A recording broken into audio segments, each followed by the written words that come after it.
रोज करते हैं क्या सब मुझे है पता। आप ही बोलिए क्या ये बात सही है?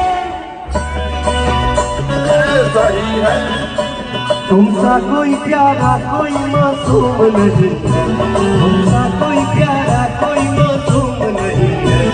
जिसमें पूरे कलाकार की जनता गरज रही है और उनका सिर्फ एक ही नारा है कि निर्दलीय का बटन दबाना है और पवन भैया को जिताना है। और असली बवाल तो जब मचेगा जब पवन सिंह 9 मई को चुनाव का नामांकन करने आएंगे, क्योंकि अभी तो ये ट्रेलर था, पिक्चर अभी बाकी है मेरे दोस्त। जब सभी बताते कि जैसे ही पवन सिंह ने बिहार के कलाकाट में यानी अपने चुनावी क्षेत्र में कदम रखा, इसके बाद क्या, इसके बाद पब्लिक का रिएक्शन देखना था।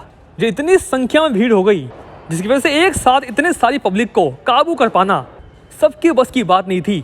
पवन सिंह अपनी गाड़ी के साथ जाते तो हैं लेकिन शायद सही सलामत अपनी गाड़ी के साथ वापस नहीं आते हैं, क्योंकि कहीं पवन सिंह की गाड़ी का कांच टूटता है तो कहीं पवन सिंह की गाड़ी के नंबर प्लेट तक भीड़ की वजह से उखड़ जाता है।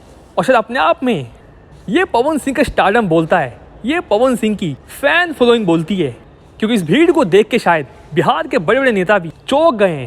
हालांकि आप सभी को बता दें कि पवन सिंह की चुनाव रैली में जल्दी उनकी पत्नी ज्योति सिंह भी कदम रख सकती हैं। और खबरों के माने तो पवन सिंह की पत्नी ज्योति सिंह भी काराकाट में जाके पवन सिंह के लिए वोट मांगते हुए दिखेंगी और पवन सिंह का चुनावी प्रचार करते हुए वो नजर आएंगी। वह दोस्तों, क्या आप सभी के हिसाब से पवन सिंह इस बार सांसद चुनाव जीत रहे हैं? क्या पवन सिंह इस बार सांसद बन रहे हैं?